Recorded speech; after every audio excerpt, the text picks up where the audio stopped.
Et c'est parti! Je suis avec Franck Marchex. Bonjour à toi et bienvenue. Bonjour jeune homme. Alors, je vais te demander de te présenter un petit peu et on va attaquer sur une interview qui va être passionnante et qui va aider pas mal ceux qui nous écoutent. Dis-nous qui tu Eh es. bien écoute, je suis d'abord un être humain qui adore aider les autres êtres humains Ouais. et les aider en fait à être mieux dans leur vie et être mieux dans leur peau. Et en fait, au quotidien, souvent, ça va surtout se focaliser sur des demandes de dirigeants, parce que j'aime beaucoup travailler avec les dirigeants ou les entrepreneurs. Mhm.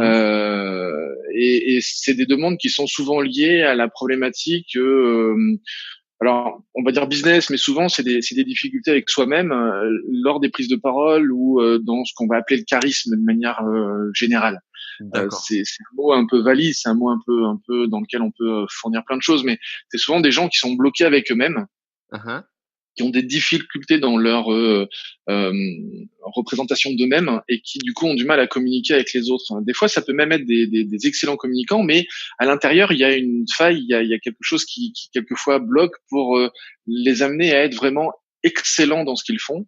Ça peut être des dirigeants qui ont des très grosses entreprises, mais qui quelquefois ont du mal quand même à faire passer un certain nombre de messages et à ce moment-là, qui vont m'appeler. Et moi, j'aime travailler avec des gens comme ça pour essayer en fait de travailler à la fois sur la partie vraiment très personnelle, c'est-à-dire qui ils Mhm. sont, et en même temps aussi énormément sur plutôt la structure des mots, c'est-à-dire quels sont les mots à utiliser, comment les utiliser, et donc souvent les aider ou les former sur les structures hypnotiques. Moi, je travaille beaucoup avec l'hypnose, tu le sais depuis longtemps. C'est ça, j'allais y Donc venir. c'est vraiment des tout ce qui va travailler sur alors ce que j'appelle la rhétorique hypnotique, c'est-à-dire les mots, hein, comment on utilise les mots, dans quel sens, comment on va pouvoir influencer toujours positivement, ou comment on va persuader quelqu'un à faire quelque chose tout en lui donnant l'impression qu'il est à l'origine de ça, mais toujours avec ce fond bienveillant en disant l'idée c'est quand même de le faire bouger parce que ça va l'aider. Donc en fait moi j'utilise mes propres outils sur mes clients tout en leur enseignant ces outils pour qu'eux-mêmes les utilisent autour d'eux.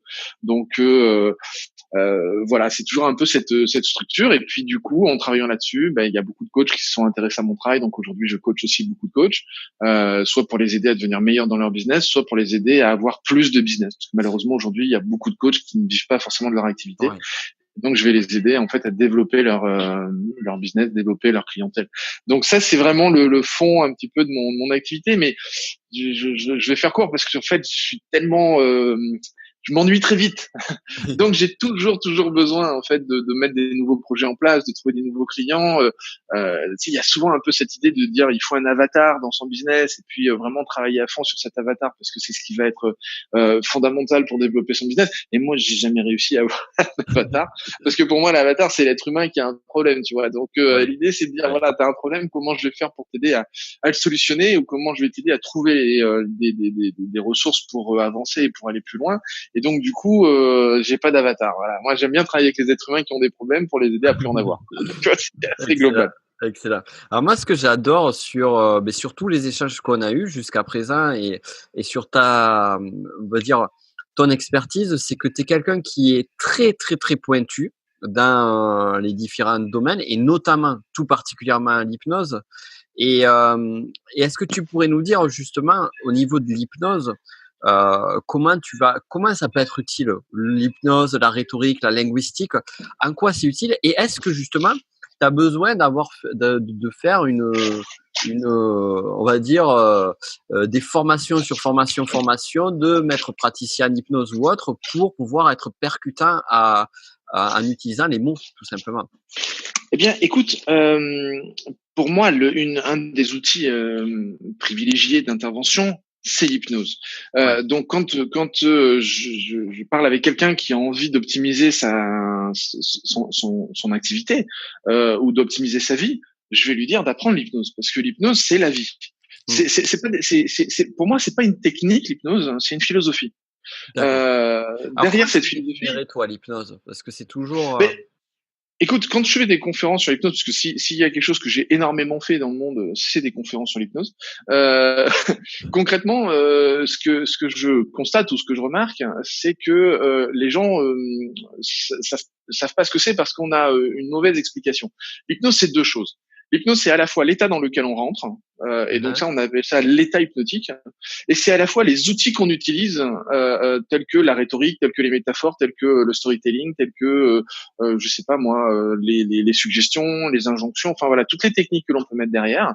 Et donc en fait, quand on parle d'hypnose, il y a souvent ce problème du départ qui est de dire, mais on parle de quoi? Est-ce qu'on parle de la technique ou est-ce qu'on parle de l'état dans lequel on rentre? Et si dès le départ il y a ce bug entre guillemets, du coup on va pas, on fait déjà une erreur dès le départ sur le mot, sur le terme. Donc il faut déjà se mettre d'accord sur mais de quoi parle-t-on? Est-ce qu'on parle de la technique ou est-ce qu'on parle de l'état dans lequel on rentre? Et déjà si on se met pas d'accord sur ça dès le départ, c'est compliqué. Ce qui fait qu'on peut faire de l'état hypnotique sans forcément utiliser de technique, et on peut faire de la technique hypnotique sans forcément mettre quelqu'un dans un état hypnotique. Tu vois, donc euh, oui, pour moi, il faut se former pour bien comprendre ce schéma, pour bien comprendre un petit peu ce côté très pragmatique de l'hypnose.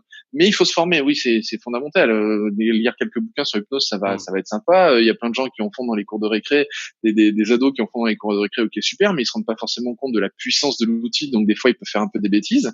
Et puis d'autres qui vont essayer de lire je ne sais combien de bouquins et qui vont jamais comprendre vraiment ce que c'est fondamentalement.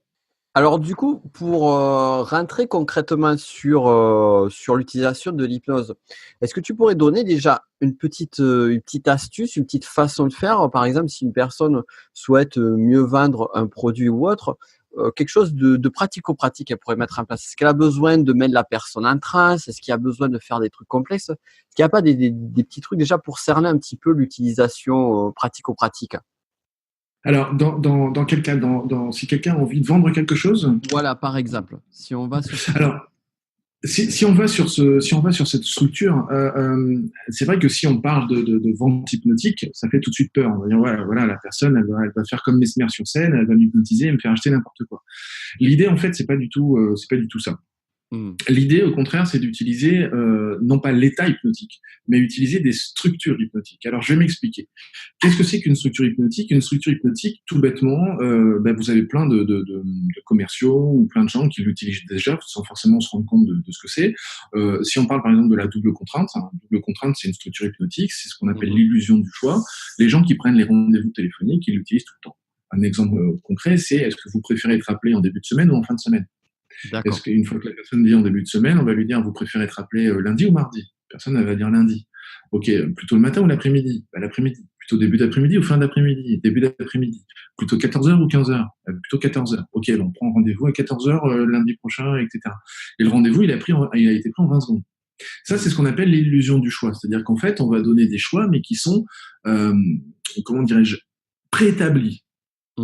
Et donc, l'avantage d'un système de ce type-là, c'est qu'on ne négocie plus sur le fait qu'on va être appelé, on va juste négocier sur le fait que c'est soit en début de semaine, soit en fin de semaine. L'exemple qui n'a rien à voir avec la vente, mais pour montrer que ça marche dans la vie de tous les jours, c'est qu'avec des enfants avec qui c'est un petit peu difficile de négocier, on va utiliser aussi l'illusion du choix, la double contrainte, avec un exemple du type est-ce que tu préfères prendre ton bain avant ou après manger? En fait, on ne négocie plus sur le fond qui est de prendre son bain ou de manger, on va donner l'illusion sur le fait que l'enfant a la possibilité de choisir entre avant ou après manger. D'accord, très intéressant. Donc, ça, c'est une question de structure hypnotique. Et donc, quand on va faire de la vente, on peut tout à fait l'utiliser en disant, vous préférez signer maintenant ou après avoir relu votre contrat? La personne, si elle dit maintenant ou si elle dit après avoir lu le contrat, là où il y a une nouvelle structure hypnotique, c'est qu'on va parler de présupposition. La présupposition, c'est que si elle dit après avoir lu le contrat, il y a une partie de son esprit qui a déjà dit oui, je vais le signer, mais après l'avoir lu. Donc, on va augmenter le potentiel que cette personne signe le contrat. Ça ne veut pas dire qu'à 100% ça va marcher, hein, c'est pas du tout ça que je veux dire. Mais en tout cas, on va dire il y a de plus grandes chances que ça fonctionne grâce à ça. Si on parle de page de vente de formation, on pourrait dire que finalement, la page de vente idéale, c'est une page de vente où il y a un texte hypnotique qui est le plus parfait possible. Complètement. Et si on parle de page de vente, oui, mais si on va sur du copywriting qui existe depuis que la Poste existe, hein, puisque les Américains ont développé cette stratégie de copywriting depuis des années avant nous, infopreneurs, c'était des lettres que les gens voyaient. Un copywriter qui était très puissant pouvait être payé des millions de dollars pour une seule lettre. Mmh. Et une lettre, ça va contenir 2500 mots, tu vois. Mmh. Donc concrètement, le copywriter utilise des stratégies hypnotiques. Il y avait quelqu'un qui était très puissant là-dedans et qui en avait fait une formation, c'était Christian Godefroy, Oui. et qui avait appelé ça copywriting hypnotique. C'est une vieille formation, mais vieille formation. Je me souviens, moi, je l'avais acheté à l'époque. Et en fait, à l'intérieur, on ne retrouvait que des structures de type hypnose Ouais. pour fabriquer des pages de vente. Et à l'époque, c'était des lettres de vente. Parce qu'on Tout n'était à pas fait. encore, on n'avait pas encore Tout à autant fait. développé les pages de vente informatiques telles qu'aujourd'hui. C'était encore une fois beaucoup par la poste.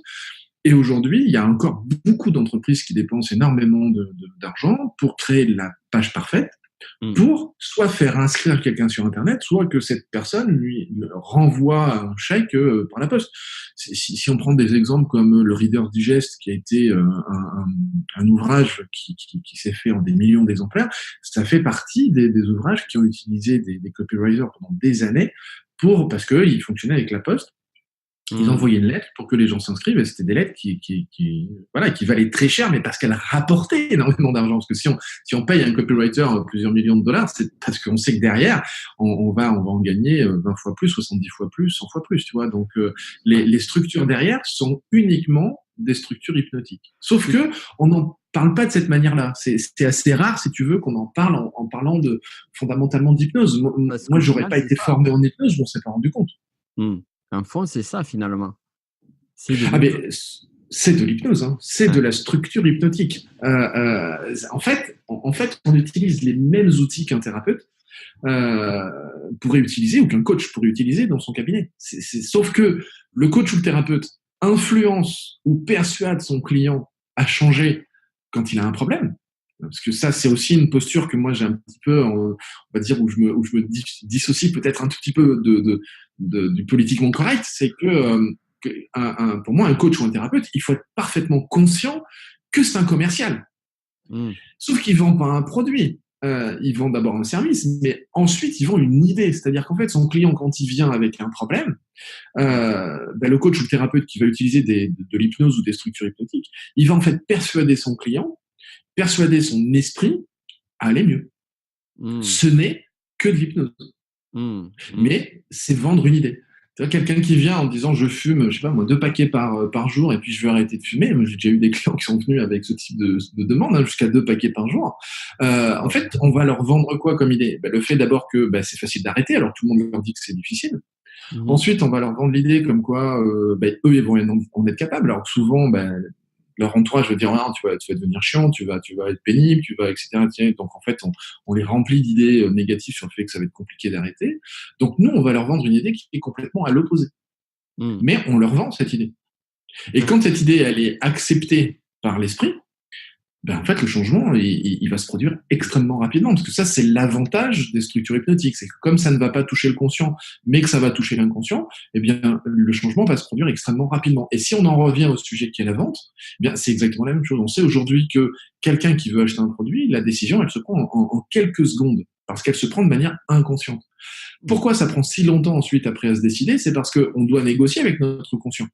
Mmh. Et on doit lui raconter des histoires pour que on finisse par acheter le produit. Mais quelqu'un qui va décider entre 2 voitures, il a déjà pris sa décision avant même d'avoir fait le chèque, etc. Il a déjà pris une décision extrêmement rapidement. Par contre, ensuite, le passage à l'action peut être extrêmement long. Pourquoi? Parce qu'en fait, sa décision Mmh. émotionnelle ne rentre peut-être pas en cohérence avec ses besoins quotidiens. Et là, il y a grosse négociation. D'accord, d'accord. Très intéressant. Donc du coup, et là, si on devait mettre la partie émotionnelle et rationnelle, la logique, la rationalisation.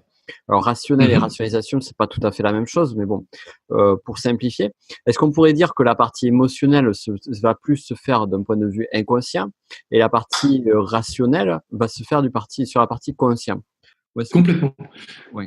Complètement. Il y a un livre très intéressant de Kahneman qui est un psychologue et ce personnage est assez particulier dans l'histoire notamment de la psychologie et notamment des prix Nobel parce que c'est un des seuls professionnels qui a eu un prix Nobel pas dans sa spécialité, mais dans une autre spécialité. Donc c'est Ah assez ouais. particulier Oui. pour qu'on en parle, parce que c'est un psychologue qui a reçu en fait un prix Nobel dans la spécialité. Alors exactement, je te dirais, commerce ou marketing, mais il n'y a pas de prix Nobel en commerce ou marketing, donc c'est en sociologie ou un truc dans ce goût-là.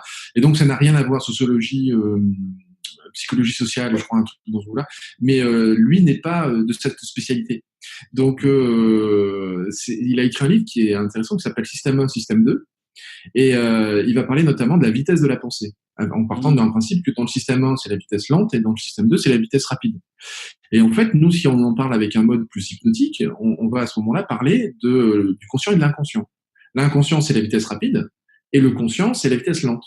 Donc la vitesse rapide, c'est si je te dis 2 plus 2, tu vas me dire 4, hein, tu fais pas appel à ton conscient pour répondre ça. C'est quelque chose qui est engrammé depuis longtemps, tu fais appel à la partie inconsciente de ton esprit, donc à une forme de mémoire ou de mémorisation longue, où tu sais que 2 plus 2, c'est ça. Si je te dis 2 plus 2 moins 4 plus racine carrée de 6 plus 14, tu vas me dire, attends, Franck, t'es gentil, laisse-moi 2 minutes. Si t'es bon en maths, tu vas le faire de tête, mais il te faudra un peu de temps, et là, tu vas faire appel à la vitesse lente, donc à la partie consciente. Et si t'es pas bon, tu prends une calculette, mais il te faudra le même temps. Le temps d'appuyer sur les touches, de voir le calcul, etc. Ça, ce sont 2 vitesses dans notre cerveau. Vitesse lente et vitesse rapide. Vitesse lente, notre conscient. Vitesse rapide, notre inconscient. Quand on prend des décisions, on fait appel à la vitesse rapide. Notre décision, elle va immédiatement. Elle est prise tout de suite. C'est le côté émotionnel. Ça va immédiatement se mettre en place. C'est la partie inconsciente. Par contre, quand on va commencer à rationaliser, ouais, mais cette voiture, par exemple, je peux pas mettre les 2 enfants, ou c'est compliqué, il faut que je me penche, ou il y a pas assez de moteur, et alors que j'ai besoin, par exemple, de tracter du matériel, ou une caravane, ou une remorque, tout ça. Ça, c'est la rationalisation. Et là, je fais appel à la vitesse lente de mon cerveau, donc au conscient. J'en ai besoin, parce que mon conscient, il a cette illusion de devoir maîtriser la vie, hein, et donc j'ai besoin de prendre le dessus sur cette décision, mais fondamentalement, elle est déjà prise. La rationalisation, c'est comment on pourrait dire ça, c'est une illusion de notre esprit. Pourquoi ? Parce que notre décision, de toute façon, est prise. Ce qui va se passer, c'est que derrière, on est plutôt dans une négociation de comment je fais pour me mettre d'accord avec ma décision émotionnelle. Mais celle qui finit par gagner, c'est de toute façon, on va dire dans 90% des cas, ça va être la décision émotionnelle. C'est pas la décision rationnelle, c'est souvent la décision émotionnelle, mais c'est pour ça que ça peut prendre longtemps, parce que quelquefois, on a du mal à négocier avec cette partie émotionnelle. C'est parce que la décision qu'on est amené à prendre, elle est vraiment pas rationnelle. D'accord. Donc, elle est difficile à prendre. Et si on est quand même obligé de la prendre, souvent, on va se sentir mal avec cette décision et on va pas être content. C'est-à-dire que si je suis obligé d'acheter une voiture qui est moche, mais parce qu'elle est plus pratique, en fait, cette voiture, je vais pas l'aimer, quoi. C'est-à-dire, je vais pas aimer la conduire, je vais pas aimer la prendre. Le fameux conflit interne, quoi. Et là, exactement, on se retrouve dans ce fameux conflit intérieur qui fait partie de 80% des séances de coaching ou de thérapie, parce que les gens se retrouvent régulièrement en conflit intérieur, c'est-à-dire que une partie émotionnelle veut prendre une décision, la partie rationnelle veut en prendre une autre, et du coup, il y a des accords. Soit la décision est jamais prise, soit la décision est prise, mais elle est difficile à assumer. Si on reste dans un contexte plus thérapeutique, une femme qui sait qu'elle aime plus son mari, que ses enfants sont partis, qu'elle est pas heureuse dans sa vie, etc., sa décision émotionnelle, c'est de partir. Mais la décision rationnelle, c'est j'ai pas d'argent, il faut séparer les biens, il faut séparer la maison, il faut séparer tout ça et tout ça. La décision ne se prend pas, donc la personne, elle reste en place.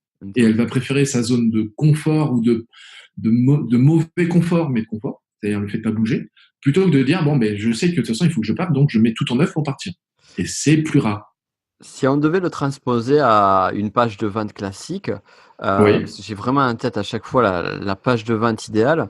Est-ce qu'on pourrait pas imaginer que finalement, en fait, on fait tout le premier travail qui est travail sur le côté émotionnel, et après il y a souvent une phase de réponse aux objections qui est de réponse à la rationalisation et d'arriver à donner des prétextes à la partie émotionnelle. Alors en fait non. En fait, non. En fait, comment ça va se passer ? Ça va se passer un peu comme, moi, c'est ce que j'appelle le Grand Canyon. Notamment le Grand Canyon, tu vois, ça fait partie des choses que j'ai beaucoup enseignées aux commerciaux, que j'ai beaucoup enseignées aux dirigeants qui sont en train de vendre des idées, parce qu'en fait, qu'on vende un produit, un service ou une idée, c'est exactement le même processus. Et donc, quand on fait une page de vente, on doit passer dans le même processus. C'est que d'abord, on va avoir ce qu'on va appeler l'accroche. C'est-à-dire qu'en fait, si tu regardes une page de vente qui est bien construite, d'abord, il y a une promesse. Cette promesse qui va d'abord impacter émotionnellement la personne parce que ça va tout de suite lui parler de son désir le plus important. C'est même limite instinctif, puisque tu vas aller... C'est instinctif. Ouais, c'est instinctif. C'est quelque chose soit qui va déclencher de la curiosité, Mmh. Parce que la curiosité, ben, c'est un moteur extrêmement puissant. Et surtout, alors, c'est pas la curiosité qui est un moteur, c'est l'envie de savoir qui est un moteur. Ouais. Mais l'envie de savoir est générée par la curiosité. Hein. Donc D'ailleurs, là, tu on est sais dans que un j'ai fait des cercle tests il y a pas très vertueux. longtemps et je confirme que finalement une accroche curiosité va convertir mieux à lire la suite qu'une accroche qui serait plus orientée, aller vers le plaisir ou éviter la douleur. Donc même là Complètement. ouais, donc toi tu le reconfirmes? Complètement. Mmh, Ah, super. je te le reconfirme à chaque fois. Pourquoi? Parce que par exemple, quand tu vois, j'enseigne à faire des pitchs, un des pitchs les plus efficaces, c'est ce qu'on appelle le pitch en questionnement. Ouais. C'est-à-dire que si quelqu'un me dit, bah, Franck, tu fais quoi dans la vie? Si je suis dans un atelier, si je suis dans un club d'affaires, quoi que ce soit, les gens vont me dire, bah, qu'est-ce que tu fais dans la vie? Et si je leur réponds en fait trop précisément, bah, en fait la personne elle est tellement nourrie qu'en fait elle va vite passer à quelqu'un d'autre. Je dis, ben voilà, moi je suis coach et j'aide des dirigeants à développer leur chiffre d'affaires pour être plus heureux dans leur vie. Ok, ça y est, hein, globalement, un pitch c'est ce qu'on va appeler un pitch Twitter. Je suis qui, j'aide qui, à faire quoi, pour obtenir quoi. Un Mmh. truc plus classique. En fait, la personne est tellement nourrie par ma réponse que il n'y a pas vraiment d'intérêt à me poser des questions. Mmh. Ouais, elle va dire: D'accord? «Ah d'accord». Par contre, ah ouais, d'accord, ok, super. Et toi? Et elle va s'orienter vers la personne à droite ou à gauche et dire, et toi alors, tu fais quoi dans la vie? Et puis ça y est, elle est déjà passée à quelqu'un d'autre. Par contre, si quelqu'un vient me voir en me disant, bon, Franck, tu fais quoi dans la vie? Et que je lui pose, bah, écoute, moi, mon business, c'est de permettre aux gens d'avoir tellement d'argent qu'ils peuvent changer de voiture quand ils veulent. Mais ça marche aussi pour les maisons, par exemple. La personne elle va me dire, attends, en lui disant les voitures, il s'est dit peut-être que c'est un vendeur de bagnole, et puis d'un coup, je lui dis, mais ça marche pour les maisons. Il peut pas être vendeur de bagnole et de maison en même temps. Attends, je comprends pas. Attends, c'est quoi? Et là, il a envie d'en savoir plus, Et parce là, que tu j'ai fais le généré chez lui une interrogation. Il y a un vrai bug. Alors ça, c'est ce qu'on appelle aussi une interruption de pattern. Ça, c'est aussi un schéma hypnotique, c'est-à-dire qu'il s'attendait tellement à ce que je lui donne une réponse normale, que le fait de lui donner une réponse qui ne soit pas normale, ben, le met en bug. Donc, ça crée chez lui un besoin de compréhension, et donc, il va automatiquement me poser la question, je dis, attends, franchement, je comprends pas, tu fais quoi exactement? Et là, à ce moment-là, ça me laisse le champ libre pour aller beaucoup plus enfin, il me donne un mandat pour me livrer beaucoup plus et pour donner beaucoup plus d'informations. Mais même si là, je suis beaucoup plus long, et que je prends, je sais pas moi, 5 ou 10 minutes pour lui répondre, en fait, il acceptera de me donner 5 ou 10 minutes parce qu'il m'a donné mandat pour avoir une explication. Mmh. Par contre, si dès le début, je prenais 5 ou 10 minutes pour expliquer qui je suis, bien à ce moment-là, la problématique, elle serait inversée. C'est-à-dire qu'en fait, il me trouverait soit pénible, soit chiant, parce qu'en fait, il m'a pas autorisé à prendre autant de temps pour lui expliquer ce Mmh. que je fais. Intéressant, très Tu intéressant. comprends? Donc, dans une page de vente, ben, tu as une accroche. Cette accroche, si elle est curieuse ou si elle est difficile, etc., à comprendre, ben, c'est plus intéressant parce que ça va donner envie d'aller plus loin. Ouais. Et donc, en fait, après, il va se passer quoi? Ben, après, il y a toute une partie où il faut générer de la frustration. C'est-à-dire qu'en fait, on va lui parler de maintenant et des difficultés qu'il a. Mmh. Et là, en fait, c'est souvent la difficulté des experts dans une page de vente, c'est de savoir parler parfaitement de son client.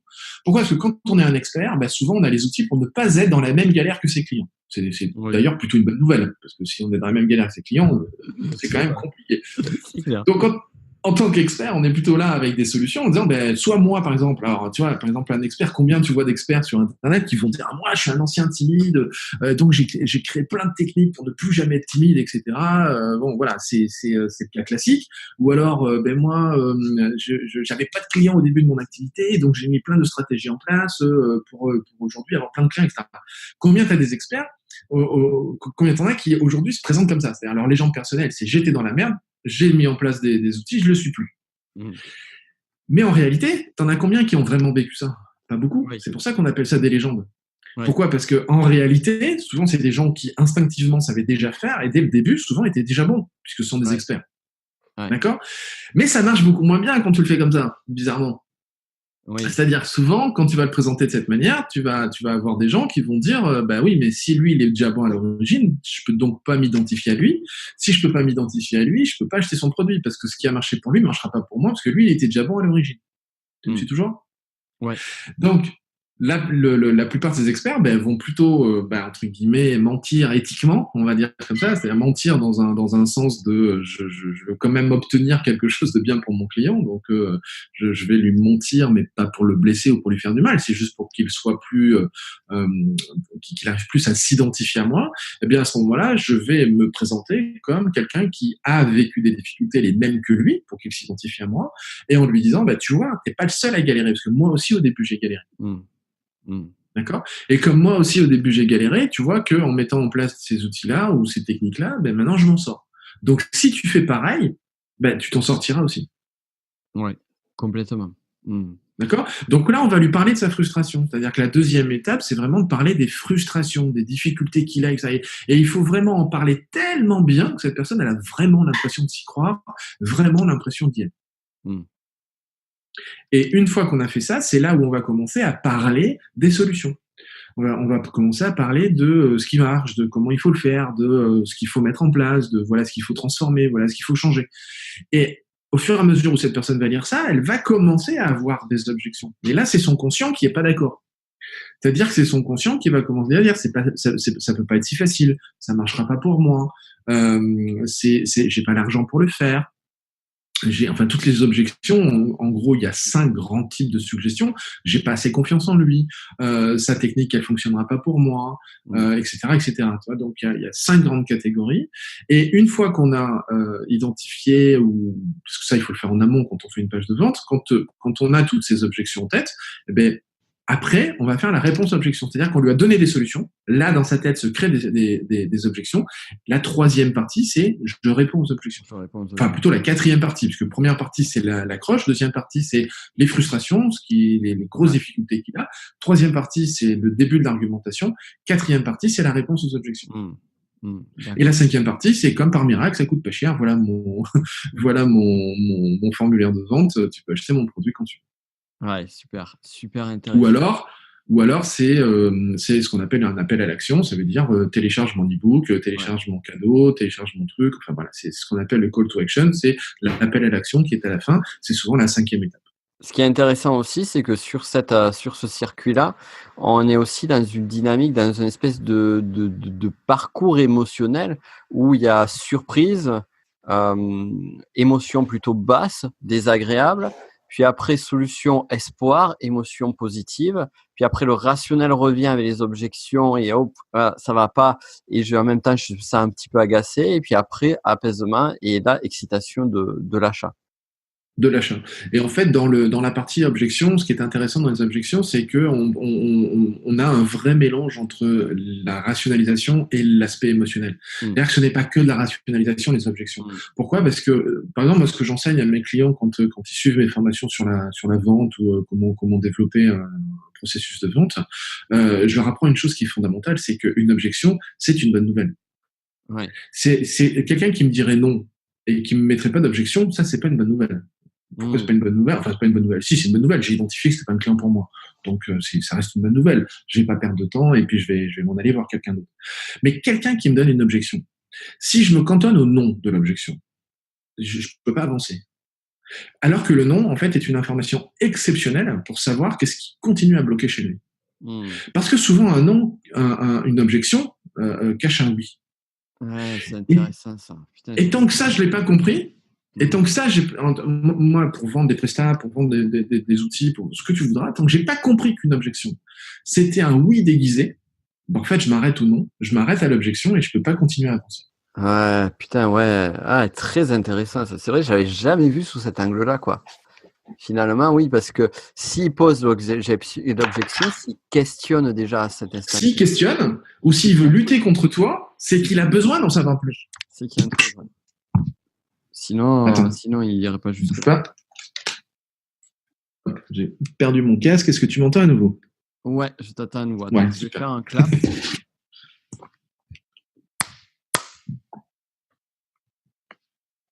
Je me suis levé et j'ai embarqué le casque. Donc, oui, ce que je te disais, c'est que à partir du moment où la personne elle est en lutte contre toi et qu'elle a envie de te démontrer que ton argumentation ne fonctionne pas, c'est qu'elle s'intéresse déjà au produit Donc, et qu'elle s'intéresse à toi. C'est qu'il se passe quelque chose, une espèce de conflit interne chez la personne. Parce que finalement, si elle est en lutte, c'est toujours pareil, c'est le miroir extérieur. C'est que c'est une lutte de soi avec soi, plus que de soi avec. Complètement. Ah, mais complètement. D'ailleurs, c'est pour ça qu'en fait, moi, j'adore la vente. Pourquoi? Parce qu'en fait, enfin, j'adore la vente. J'adore et à la fois, je déteste. Parce que alors, je vais être plus concret par rapport à ça. Parce que si je structure pas ma pensée, là, c'est mort. Si je structure pas ma pensée, là, c'est mort. Je déteste la vente, mais j'adore me laisser acheter. Ouais.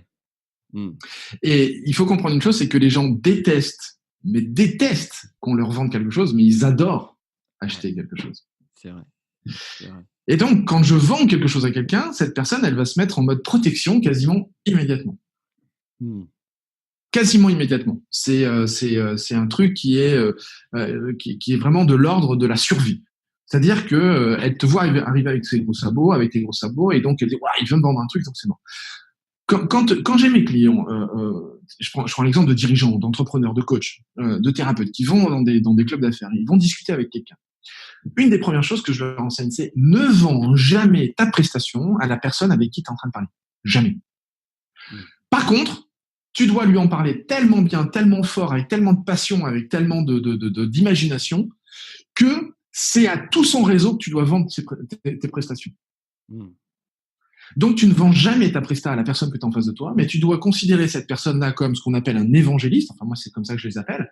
Un évangéliste, c'est quelqu'un qui porte la bonne parole. Ça veut dire que moi, si je dois te vendre à toi, imaginons de la prestation pour des conférenciers, où je vais te dire, ben voilà, je suis en train de mettre en place un produit pour aider les conférenciers à développer la rhétorique hypnotique pour être encore meilleur sur scène et pour être capable de persuader encore plus leur audience, soit dans un but de motivation, soit dans un but pour leur vendre quelque chose. En fait, je vais t'en parler à toi de manière tellement forte que je sais que toi, tu montes sur scène, mais à aucun moment, je te dirais, écoute, Nico, tu serais intéressé pour que je te coach à monter sur scène et être encore meilleur? Pourquoi? Parce que tu connais plein d'autres de gens capables de faire ça, parce que tu vas de toute façon rentrer en mode, il veut me vendre sa sauce, etc., machin truc. Par contre, si je t'en parle de manière tellement fun, tellement intéressante, tellement passionnante, en te donnant peut-être des exemples, soit de gens que j'ai déjà coachés, soit des exemples de qu'est-ce qu'il est possible de faire sur scène, etc., etc., en fait, tu vas presque m'en vouloir de pas te les proposer. C'est-à-dire, mais tu sais, moi, je monte sur scène, moi. Pourquoi tu m'en parles pas à moi? Parce que moi, ça peut m'intéresser. Parce que plus je ne m'intéresse pas à toi, plus tu vas être vexé du fait que je m'intéresse pas à toi. Ouais. Et là, on joue sur l'ego aussi, qui est un très fort levier. Et c'est un énorme levier. J'ai besoin et j'ai envie qu'on s'intéresse à moi. Donc, moins tu t'intéresses à moi, plus je dis, c'est bien, mais moi aussi, je monte sur scène. Moi, ça peut m'intéresser. D'accord? C'est marrant, c'est pas mal. Et si toi, tu montes pas sur scène ou si toi, ça t'intéresse pas, dans ton réseau, tu connais plein de gens qui montent sur scène. Ouais. Et la prochaine fois que tu as un mec qui veut dire, putain, j'aimerais bien améliorer mon storytelling sur scène, etc., tu veux dire, tu sais quoi, il faudrait que tu appelles Franck. Parce que Franck, il fait exactement ça. J'avais pas vu la partie ego, tu vois, frustration, mais c'est vrai que naïvement, le premier truc, c'est effectivement, si tu me parles de ton activité et la prochaine fois que je vois quelqu'un qui est mal à l'aise sur scène ou qui ne sait pas parler ou qui a envie de s'améliorer, je dis, mais va voir Franck. Va voir Franck. C'est ça. Tu le connais pas, mais je vais te filer son contact, tu vas voir, il est bon. Et du coup, moi, comme tu dis, évangéliser, donc j'amène la personne à toi, mais finalement, c'est toi qui a fait la démarche initiale de me planter cette graine-là dans la tête. Exactement, de l'évangélisation. Ouais, c'est intéressant. C'est-à-dire que si on veut être tout à fait exact, en plus, on parlera de pré-évangélisation. Parce que l'évangélisation dans la structure marketing d'un produit ou d'un service, c'est le bouche à oreille. C'est-à-dire quelqu'un qui concrètement a aimé ton produit ou ton service. C'est-à-dire moi, je t'ai déjà coaché, donc je t'ai évangélisé. D'accord? La pré-évangélisation, c'est qu'en fait, tu n'as jamais bossé avec moi, mais quand même, tu vas dire du bien de moi. Pourquoi? Parce que soit tu en as entendu parler, soit parce que on s'est eu au téléphone, on en a parlé, et puis voilà, ça s'est bien passé. Ça, c'est de la pré-évangélisation. Si on veut vraiment être parfaitement précis, mais ça, c'est plus pour ton audience, mais si on veut être vraiment parfaitement précis, c'est de la pré-évangélisation. Parce que l'évangélisation, parmi les premiers à l'avoir fait, c'est peut-être pas forcément les premiers, mais parmi les premiers, c'était Apple qui avait tout un service d'évangélisateur. Il y a quelqu'un qui s'appelle Guy Kawasaki, qui est un personnage assez extraordinaire aujourd'hui dans tout ce qui est le développement des startups, etc. aux États-Unis, parce qu'il a quitté Apple pour aujourd'hui s'occuper notamment des start-upers et de tous les gens qui créent ce genre de choses. Il a écrit plein de bouquins là-dessus. Et Guy Kawasaki, il parle de ça. C'est l'évangélisation, c'est la personne a acheté mon produit, elle a aimé, elle en parle bien. Mais quand je fais ça en mode pré-évangélisation, c'est-à-dire que cette personne n'a jamais parlé de moi, mais en fait, elle est déjà évangélisée alors qu'en fait, elle n'a jamais acheté mon produit. Si tu savais le nombre de gens, mais ça t'est arrivé aussi, le nombre de gens qui sont venus bosser avec nous alors la personne qui leur a dit va voir Franck ou va voir Nicolas n'a jamais travaillé avec nous, mais ça se passe tout le temps. Tout le temps. Il y a quelqu'un qui va suivre ton podcast, qui va écouter ton podcast, qui va trouver que tes questions sont intelligentes, que les gens, par exemple, que tu vas inviter, ils sont sympas à écouter, etc. Ça fait monter ton autorité. C'est ça aussi. Ça sert à ça aussi, évidemment, de faire des interviews, etc. Tu vas faire monter cette autorité. Donc, tu vas t'appuyer sur cette autorité pour que cette personne croie en toi.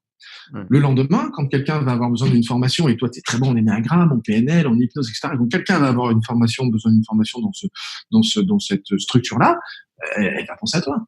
Ouais, complètement. Et pourtant, elle n'a jamais bossé avec toi. Tu utilises beaucoup cette... je sais que tu es pas mal spécialiste de cette partie aussi justement de stratégie pour se faire connaître comme ça de façon... Alors, moi, j'aurais tendance à dire viral, mais viral, c'est un mot du web, mais plus du web, de la digitalisation. Mais moi, j'ai commencé à former les gens en local. Pourquoi ? Parce que quand j'ai installé mon cabinet, c'était il y a 13 ans à peu près. Internet, je vais pas dire ça n'existait pas. Putain, les gens qui vont écouter, ils ont l'impression que je suis un dinosaure, quoi. Il y a déjà ma fille, tu vois, qui a 3 ans et demi, qui a déjà l'impression que je suis un dinosaure. Donc, si je commence en plus à avoir cette image, c'est mort. Mais j'utilisais pas Internet, ça n'existait pas. Les pubs Facebook, ça n'existait pas. Les webinaires, ça n'existait pas. YouTube, c'était les prémices. Enfin, tu vois, c'était vraiment, on développait pas des choses comme ça là-dessus. Donc, quand j'ai développé mon cabinet, j'avais pas les stratégies aujourd'hui qu'on présente comme étant exclusives. C'est-à-dire, si tu écoutes les marketeurs d'aujourd'hui, ils te disent aujourd'hui, pour développer un cabinet, un business, n'importe quoi, tu as Internet. Et si tu n'as pas Internet, tu es mort. Tous, ils ont ce langage. OK. Moi, il faut m'expliquer comment les gens ont fait avant qu'il y ait Internet, quoi. Exact. Sérieux, comment les gens trouvaient des clients avant qu'il y ait Internet? Moi, je sais pas comment ils faisaient. Je vais te donner la petite anecdote. Mon père était artisan plâtrier et lorsqu'il s'est lancé, il avait même pas le téléphone chez lui. Et pourtant, il a réussi à vivre de son activité dès le départ. Non, ça, Nicolas, c'est une illusion. Ça, c'est sûr que non, il n'a pas pu. C'est parce que quand tu écoutes les gens d'aujourd'hui, il n'a pas pu. C'est pas possible. Ça n'existe pas. Comme il n'avait pas Internet, de toute façon, c'est pas vrai. Il n'a pas pu développer le business. Mais c'est un truc de fou. C'est un truc de fou. Internet, ça a quoi? Ça a 10 ans maximum dans le marketing. Même pas. Ça a 8 ans. Et même, je crois que même si je dis 8 ans, je suis vraiment... l'Internet tel que développé là aujourd'hui, faire des webinaires, faire des pubs, envoyer des gens, récupérer les emails, les recontacter et leur vendre des processus en ligne, des choses comme ça a quoi? Ça a 5 ans. Ouais, ça a 5-6 ans. Moi, je me rappelle des premiers masterminds qu'on faisait à l'époque. C'était organisé par Olivier Seban. On faisait ça à Miami. On était partis plusieurs fois avec des infopreneurs. On était une trentaine, une quarantaine d'infopreneurs. C'était parmi les premiers, on va dire les leaders. Mais c'était il y a quoi, 5 ou 6 ans, tu vois. Avant, on faisait pas du tout ça. Ça se faisait pas, mais pas du tout. C'était vraiment des cas particuliers, quoi. C'est ça. Et les gens, ils avaient quand même des cabinets, ils avaient des thérapeutes, ils avaient des clients, etc. Par contre, je me souviens de certains thérapeutes, quand moi je les ai interrogés en commençant, qui me disaient, ouais, pour créer une patientèle, il faut au moins 2 ans. Putain, au début, quand j'ai créé mon activité, je me dis, mais moi, 2 ans, enfin, j'ai pas la trésorerie pour tenir 2 ans sans clientèle ou sans patientèle, c'est pas possible. Et c'est là où je me suis rendu compte que non, c'est juste que la plupart, ils ont pas les bonnes stratégies. C'est-à-dire, ils attendent que des clients soient contents de ce qu'ils ont fait pour qu'ils parlent d'eux, etc. Ce qu'on appelle le fameux bouche-à-oreille. Mais dans la croyance, on va dire populaire, la croyance inconsciente, le bouche-à-oreille, c'est comme un resto. C'est-à-dire que j'en parle que quand j'y ai bien mangé. Sauf que dans la réalité, c'est pas vrai. Combien de fois as-tu, ou les gens qui t'écoutent, combien de fois avez-vous parlé d'un restaurant dans lequel vous avez jamais mangé? Mais comme vous en avez entendu parler par un copain, par un article dans le journal, par une pub, par machin, par ci, par là, par truc, vous dites tiens, tu devrais aller à tel endroit parce qu'il y a un nouveau resto, il a l'air super. Ou alors voire même pire, il est super. Ah bon, tu as déjà mangé? Non, mais on m'a dit que c'était super. Et ça s'appelle du bouche-à-oreille. Et pourtant, le client n'y a jamais mangé. Mais il crée quand même du bouche-à-oreille. Eh bien, quand j'ai développé mon activité, j'ai fait que ça. Moi, mon cabinet, j'en parlais tous les jours, tout le temps, sans arrêt. Je faisais plein de conférences, et c'était pas des conférences sur Internet, on n'avait pas la technologie à l'époque, donc c'était des conférences en face à face. J'invitais les gens à venir dans une salle, ils payaient un tout petit peu pour être sûr qu'il n'y avait pas les gens qui avaient vu de la lumière et qui étaient rentrés, les gens qui s'y intéressaient un petit peu, et je faisais un sujet, c'était le plus basique possible. Je me rappelle encore le titre. Qu'est-ce que l'hypnose? T'imagines, hein, j'ai été chercher loin. Hein. J'étais quoi? Je faisais de l'hypnose dans mon cabinet. Je fais une conférence sur qu'est-ce que l'hypnose. Et je faisais des conférences où il y avait en moyenne 100, 150. La plus grosse conférence que j'ai dû faire sur Limoges, il y avait peut-être 200 personnes. Je me souviens d'une salle, les gens, ils attendaient dehors. C'est-à-dire, on avait été obligé d'ouvrir les fenêtres. Heureusement, c'était à belle période, mais on était obligé d'ouvrir les fenêtres parce que les gens, ils étaient sur le parking pour écouter la conférence qui était dans la salle. On n'avait plus assez de place dans la salle. Wow. Tu vois, il n'y avait pas besoin d'avoir des webinaires pour faire ça. C'est clair. Tu vois, j'en parlais à tous les gens que je voyais. Je leur disais, je fais une conférence à tel moment, à tel endroit, à tel truc. Je faisais des flyers que je distribuais un petit peu à droite, à gauche, etc. Et on connaît l'efficacité d'un flyer. Hein, c'est à peu près du 1 pour 1000. Hein, c'est-à-dire pour 1000 flyers distribués, tu as une personne qui va le lire. Donc concrètement, il fallait en éditer quand même un petit paquet. Mais c'est surtout, je profitais que les gens parlent et les gens aiment parler. Ouais. Ils sont tout le temps à la recherche de nouveaux sujets. Donc, il faut juste leur en donner des nouveaux sujets. Ouais, intéressant. Et après, ça se viralise progressivement, quoi. Quand tu as 150 personnes dans la salle qui viennent écouter quelqu'un qui parle de l'hypnose, si tu es un peu passionné par ce que tu fais, que même si tu démarres, mais que tu es passionné, que tu leur expliques que tu as des solutions pour qu'ils aillent mieux dans leur vie, etc., sur 150 personnes, si tu n'arrives pas à signer 10 personnes, et 10 clients, si tu leur fais 2 ou 3 séances à chaque fois, ça fait 30 séances. Si vraiment en utilisant aussi des mots liés à l'infoprenariat, au business de la connaissance, c'est que le taux de conversion, ce qu'il faut voir, c'est que le taux de conversion, donc comment avoir du client ou un prospect qualifié lors d'une conférence en présentiel, il est beaucoup, beaucoup plus haut qu'une conférence en ligne parce que les personnes il est énorme. te voient en direct. Il est énorme. Il est énorme. Concrètement, aujourd'hui, moi, à l'époque où je faisais des webinaires sur le web, quand les webinaires, entre guillemets, cartonnaient, même si aujourd'hui, ça reste un bon moyen de vendre, mais quand ça cartonnait, on faisait quoi? Du 10% sur 100 personnes qui étaient présentes dans le... C'est le haut du panier. Hein. Et c'était le haut du panier, hein, mais moi, les conférences que je faisais, les webinaires que je faisais à l'époque, j'avais 2 chiffres importants. J'avais 35%, c'était le nombre de gens qui étaient présents, c'est entre ceux qui s'enregistraient, ceux qui venaient, il y avait 35%. Donc ça, c'était la moyenne. Oui. Donc il y avait 100 personnes qui laissaient leur email pour participer au webinaire. Il y en avait que 30 ou 35 qui étaient vraiment présents. Tu sais comment j'ai connu une période qui était encore avant. J'avais les mêmes chiffres que toi sur les webinaires que je faisais l'année dernière, mais j'avais connu une période faste quelques années auparavant où c'était 50%, quoi. Ouais, c'est ça. Ouais, c'est ça. Mais le problème aujourd'hui, c'est qu'ils sont tellement sollicités. T'as des webinaires, t'as 4 webinaires tous les soirs. C'est clair. T'en as même qui ont basé un business model sur lequel tu as toutes les semaines, tu sais que tu vas avoir 2-3 webinaires avec des conférenciers différents et gratuitement. Donc, complètement. Et ça, le problème, c'est qu'ils ne se sont pas rendus compte que ça cassait le marché. Pourquoi? Parce que plus tu fais de l'offre, plus les gens du gratuit, moins ils vont acheter, hein, forcément. Ouais. Et puis plus les gens sont sollicités, comme les publicités. Combien de fois, moi, je passe à côté de publicités sans les voir? Il suffit de marcher dans la rue pour voir qu'il y a des pubs de partout, mais il y en a tellement qu'en fait, t'es même plus impacté, ou tu ne vas l'être que inconsciemment. Ouais. Comment ça s'appelle? Blindness, c'est il y a un nom technique à ça, je sais plus, en termes psychologiques. C'est la cécité d'attention, c'est-à-dire que tu vois plus les. À l'américaine, ça fait plus cool. C'est ça. Et moi, je suis cécité d'attention. mais on est là-dedans, c'est-à-dire que comme tu es attentif à quelque chose de particulier, tu es aveugle à tout le reste. Donc, si tu es en train de regarder ton téléphone, tu n'es plus attentif aux pubs qui sont autour. Donc, plus il y a de la sollicitation, moins ça marche. Ouais, intéressant. Et ça, malheureusement, c'est un vrai gros problème. C'est même plus qu'un gros problème, c'est un énorme problème. Ouais. Parce que plus les gens ont des webinaires, moins ils sont sollicités. Moi, mes webinaires fonctionnent moins bien, tellement moins bien que d'ailleurs, ça me gonflait un moment de les faire. Et en fait, je me suis rendu compte que de revenir au physique, je gagnais plus d'argent. Ouais. Donc, il y a eu une période 2015-2017 qui était vraiment une belle période informatique, digitalisation, c'était cool et tout ça, c'était un peu dans l'automatique et tout, c'était bien. Et puis, mi-2017, moi, je me suis ennuyé de la digitalisation. D'abord parce que moi, je suis un formateur et un coach. Ouais, Donc toi, moi, ce que t'aimes bien j'aime, c'est d'avoir les le gens en face. contact humain aussi, ouais. Moi, Vrai. j'en ai besoin. Donc, Mm. moi, j'en ai besoin. Je sais que j'en ai besoin. Même quand j'ai des clients qui achètent des produits numériques, Ouais. je leur vends énormément de présentiel. Tu vois, d'ailleurs, cet après-midi, là, j'ai un mastermind avec un groupe. On va utiliser un outil pour se voir, un peu comme Skype, mais ça s'appelle Zoom. On va utiliser cet outil-là pour se voir parce que j'en ai besoin. Moi, je leur en vends beaucoup. Je leur ajoute beaucoup de présentiel parce que moi, j'ai besoin de ça en tant que formateur pour mieux aider mes clients parce que je reste quand même convaincu que seul devant une vidéo, au bout d'un moment, tu as vraiment une perte de motivation qui est intense et que si mes clients sont pas contents de ce qu'ils apprennent avec moi, ils vont pas, d'abord et d'une, ils vont pas me racheter d'autres programmes et de deux, ils vont dire du mal de ce que je fais. Donc, ça ne va pas booster mon bouche-oreille.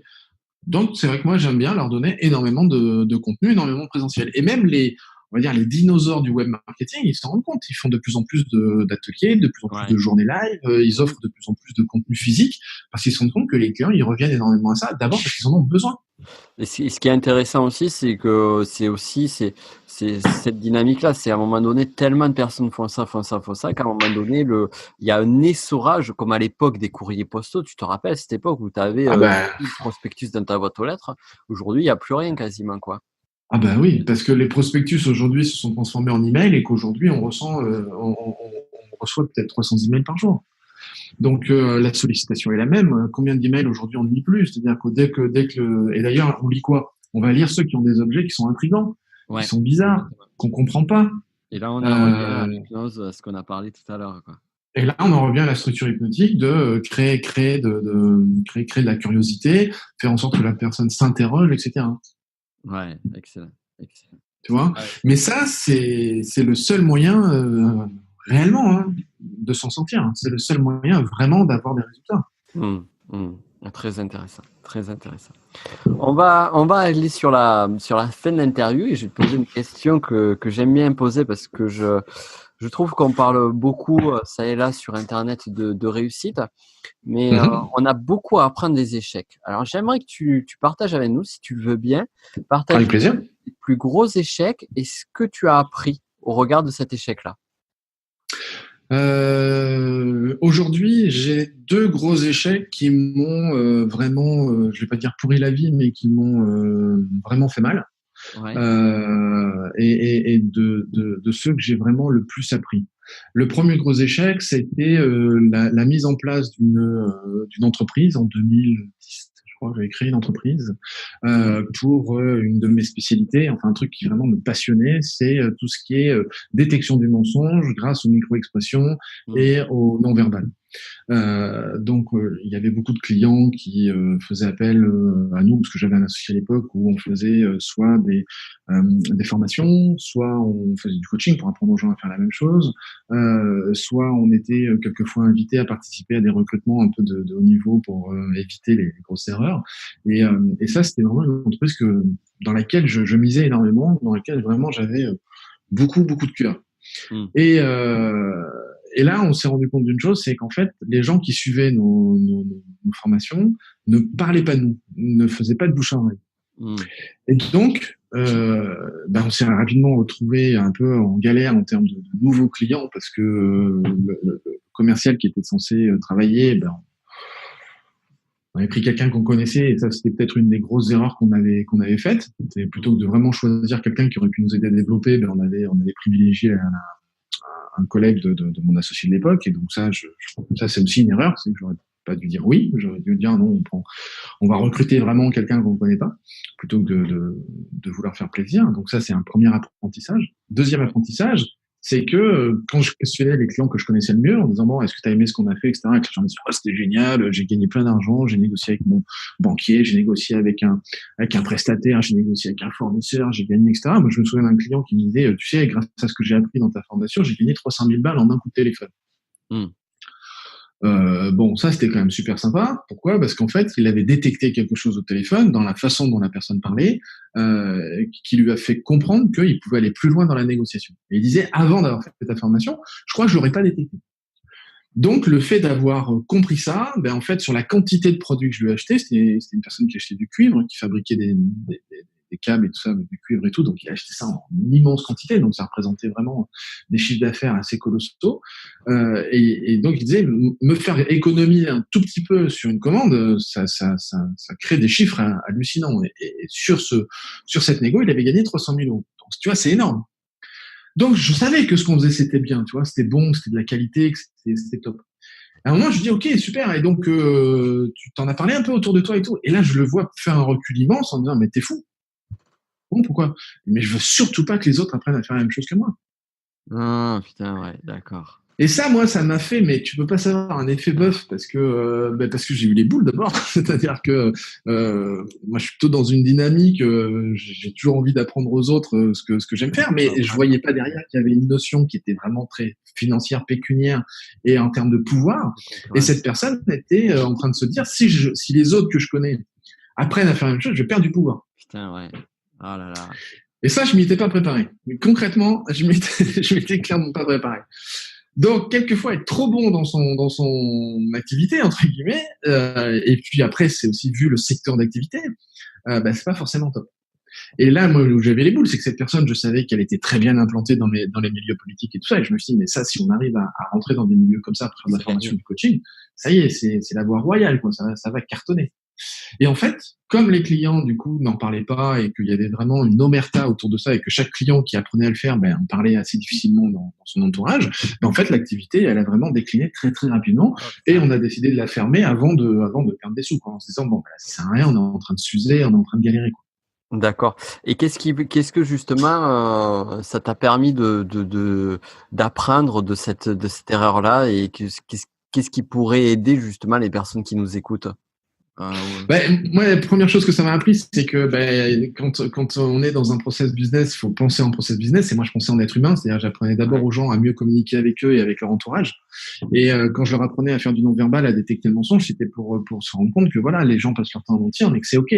Et qu'il faut comprendre que ça fait partie du jardin secret, que vous allez détecter des choses chez vos amis, à droite, à gauche, et tout, mais ça doit d'abord développer votre humanité, entre guillemets, tu vois. Et donc, moi, je l'enseignais vraiment dans ce but-là. Même si derrière, il y avait des aspects commerciaux, il y avait tout ça. Ouais. Mais c'était plutôt vertueux. Et je me suis rendu compte, non, on revient au basique du basique, c'est, non, on est là pour gagner des sous. Donc, ouais, la première chose que j'ai appris, c'est, ok, quand on crée un business, on crée un business. C'est une entreprise, elle est faite pour gagner de l'argent. Elle n'est pas faite côté humanitaire. Dans ces cas, je crée une asso ou je fais une ONG ou je fais des choses comme ça. Mais on va pas être dans un cadre développement d'affaires. Et parce que développement d'affaires, les gens sont là pour être meilleurs que le voisin. Tu vois, ils sont pas là pour aider le voisin à aller mieux, quoi. Donc ça, c'est une des premières choses que j'ai appris. Deuxième chose que j'ai appris, c'est quand on recrute quelqu'un pour un job, on recrute pas quelqu'un pour lui faire plaisir. Ça, c'est clair, parce que nous, ça nous a mis en difficulté par rapport à ce fameux commercial qu'on avait embauché et qui compétence de la personne et non pas complètement juste parce que et en plus, on l'avait embauché parce que à l'époque, il faisait partie de l'ancienne boîte de mon associé et mon associé me disait, moi, dans cette boîte, c'est le meilleur vendeur. Mais c'est pas parce que forcément c'était le meilleur vendeur dans une boîte que c'était forcément le meilleur vendeur pour la nôtre. Donc là aussi, on a eu, tu vois, une erreur de casting, hein, ça arrive. Le problème, c'est quand on est une petite, à l'époque, on aurait appelé ça une start-up, mais nous, on était vraiment une petite entreprise. Donc avec forcément une trésorerie, tu peux pas te permettre. On pouvait pas se permettre de se tromper. Donc on s'est trompé. Bon, voilà, ça nous a mis un peu en galère. Par contre, on aurait eu des bons contrats. Bon, ça aurait été rattrapé immédiatement. Tu vois, c'était pas de souci. Donc ça m'a vraiment appris ces deux choses. Et puis, je crois le deuxième échec le plus important, c'est peut-être celui d'un des produits que j'ai lancé ces dernières années pour travailler avec des coachs entre guillemets en galère. Je sais pas comment les appeler autrement, mais voilà, des coachs un peu en galère et où je me suis rendu compte que ça ne correspondait pas à ce que j'avais envie de faire parce que certes j'avais les moyens de les aider à développer leur activité, etc. Mais que moi, ce que je leur apprends est vraiment, je crois, mon excellence, elle est dans le fait d'être vraiment dans le face-à-face. C'est-à-dire que apprendre à quelqu'un à monter sur scène pour vendre sa prestation, ou du moins pour se laisser acheter sa prestation, c'est mon expertise. Pareil au téléphone, pareil quand on va être dans un one-to-one, c'est-à-dire vraiment vendre comme ça. Moi, je leur apprends à faire des conversations, et c'est des conversations qui vendent. C'est arrêter de vendre, mais laissez-vous acheter. Mais pour se laisser acheter, il faut que lors de la conversation, la personne soit tellement motivée par ce que vous lui proposez que c'est elle à un moment qui dit mais comment on fait pour bosser avec vous. Ça, c'est mon excellence. Et le problème, c'est que la plupart des clients que j'avais eu à l'époque, en fait, ils suivaient un peu ces sirènes. C'est ce qu'on disait avant l'interview tout à l'heure. Hein, ils suivent un peu les sirènes de la digitalisation quand on leur vend l'idée que vous allez faire des sous en dormant, quoi. Mmh. Et que il y a plein de coachs aujourd'hui qui se sont formés pour avoir des clients face à face dans leur cabinet, mais qui en fait ont souvent peur d'avoir des clients face à face. C'est pour ça qu'il y a ce taux de déception aussi très fort, quoi, qui se retrouve derrière, parce que malheureusement, il y a cette énorme là, on parlait de planter des graines. Mais dans notre écosystème, et moi je me bats vraiment sur ça, sur la partie infoprenariale, formation en ligne, c'est tellement dans l'usage courant de dire voilà, c'est facile, tu crées un blog, tu fais une chaîne YouTube ou tu fais un truc, 3 pubs Facebook et c'est bon, t'es millionnaire dans 3 mois. C'est ça. Que finalement c'est dans le on va dire dans les croyances communes, voilà. C'est rentré dans l'inconscient collectif. Pourquoi ? Parce que tu as des marketeurs qui sont très doués dans leur métier, c'est-à-dire le marketing, qui ont mis en place ces croyances-là, ces idées-là, en disant aux gens, vous avez une passion. Aujourd'hui, vivre de sa passion, je veux dire, tout le monde en parle. Il y a pas une journée où je reçois pas au moins 3 ou 4 mails sur quelqu'un qui va lancer un programme sur vous avez une passion, vivez de votre passion. Ouais. Comme si aujourd'hui on ne pouvait plus vivre simplement de quelque chose qu'on sait faire ou d'une expertise. Il faut absolument que ça devienne une passion. Et en même temps, si moi ma passion c'est broder des châles en soie asiatiques, je pense pas que je vais pouvoir vendre des formations, avoir un marché sur les gens qui ont envie d'être formés à broder des châles asiatiques, quoi. Non, parce que, alors tu vois, là, j'ai un ami que j'adore qui s'appelle Philippe Gabillet, qui est un conférencier extrêmement puissant, enfin vraiment un mec que j'admire énormément. Et on avait une conversation à ce sujet qui était vraiment passionnante, c'est ce qu'on appelle le marché solvable. C'est-à-dire qu'on avait participé un jour à un atelier de conférenciers et puis on écoutait des conférenciers monter sur scène et puis faire des conférences. Pour certains, très bien, pour d'autres, débutants, hein, mais peu importe. Et puis à la fin, ils demandaient un feedback sur les conférences. Et on se faisait de l'aparté comme ça avec Philippe. Et puis à un moment, il en arrive à poser une question, mais tellement puissante que ça a un peu déstabilisé la personne. C'est que le conférencier qui était un jeune conférencier et qui cherchait à développer son business de conférence fait sa conférence. À un moment, il y a Philippe qui dit ok, ta conférence, super, bon, il y a des choses à revoir sur l'histoire, sur tout ça, mais ok, il y a ça. Par contre, moi, la question que je me pose, c'est il est où ton marché solvable ? Le mec qui est un peu bloqué, je comprends pas. C'est pas compris. Qui va t'acheter cette conférence ? Qui va t'acheter cette conférence ? Et là, à un moment, t'as un vrai blocage. Parce qu'en fait, la personne était tellement motivée à raconter son histoire. Alors, je sais plus du tout quel était le sujet, mais un peu le schéma classique de j'ai galéré enfant et aujourd'hui, voilà, genre un peu conférence motivationnelle. Ça passe un peu partout. Tout le monde veut faire de la conférence motivationnelle, sauf que pour motiver une équipe, il n'y a pas que simplement avoir une histoire inspirante. Il faut aussi qu'il y ait un peu des structures derrière de comment on fait. Et donc, il pose la question en disant, ok, mais qui va acheter ça ? Et en fait, le conférencier était tellement content de raconter son histoire qu'il se dit, mais tout le monde va avoir envie d'écouter mon histoire. Ouais. Non, c'est pas si simple. Et ouais. C'est qu'est-ce que je vais en faire ? Si quelqu'un met, je sais pas moi, un chef d'entreprise met 5 000 balles, 6 000 balles, parce qu'un bon conférencier va se vendre entre 6 et 10 000 balles en France aujourd'hui, un conférencier moyen va se vendre entre 1 000 et 5 000 du coup. Donc concrètement, quelqu'un qui va payer un jeune conférencier 2 000 ou 2 500 balles pour aller faire une conférence, faut quand même qu'il ait un retour sur investissement. Tu vois, il est pas juste là pour écouter, pour occuper son équipe. Complètement. Donc, il y a cette question du marché solvable. On en est au même point avec les gens, avec leur passion et leur expertise. Ouais. J'ai une passion pour le macramé. Ok, mais qui va t'acheter une formation sur le macramé ? Tous les gens qui sont eux aussi passionnés par le macramé. Ouais, d'accord, mais sur YouTube ou sur Facebook, il y a déjà plein de gens qui font des vidéos gratos sur le macramé. Donc, qu'est-ce que tu apportes toi de plus comme valeur ajoutée ? Et comme on n'en parle pas dans ces termes-là, en disant oui, mais en fait, toi, tu vas faire une formation qui va en fait rassembler tout ce qu'il faut savoir sur le macramé. Ouais, mais ça suffit pas. Soit il faut que tu aies une vraie identité, soit il faut que tu aies une vraie marque, soit il faut que tu aies une vraie valeur ajoutée pour que ce que tu offres soit différent que le gratuit que tu vas trouver partout, n'importe où ailleurs. Excellent. Ouais, complètement. En tout cas, moi, c'est ma posture. En tout cas, ça, c'est ma posture. Maintenant, il suffit de regarder les chiffres. Il y a beaucoup de début. Je partage complètement avec toi cette idée-là. Hein. Il suffit de regarder, par exemple, des gros youtubeurs qui, finalement, en fait, arrivent à avoir une grosse audience, mais finalement, cette audience-là n'est pas prête à acheter. Et du coup, ils se retrouvent à galérer, à faire des gagnants. Complètement. Avec de la publicité à contre-cœur. Ah ben, les youtubeurs aujourd'hui, tu as des youtubeurs qui ont des millions de vues et des millions de trucs, et les mecs qui font un SMIC. C'est ça, exactement. C'est ouf, hein. C'est juste ouf. Et c'est malheureux. Là, il y avait un reportage que je regardais sur un jeune qui fait des vidéos sur les jeux vidéo. Alors le mec, forcément, sa passion, les jeux vidéo, il fait des trucs, donc il a professionnalisé un petit peu son business et tout. Mais le mec, il disait, voilà, aujourd'hui, je vais être capable de me sortir un SMIC sur mon activité. Ouais, Et ce qu'on voit pas derrière, c'est que c'est quand même un paquet de temps, hein, parce que c'est beaucoup d'activités. Ah ouais, non, mais ils sont super pros, ils ont une super audience, mais après, ça suffit pas. Ouais, la solvabilité du marché, rechercher un marché qui est prêt à payer pour ce que l'on offre. Et ça, c'est pour ce qu'on offre.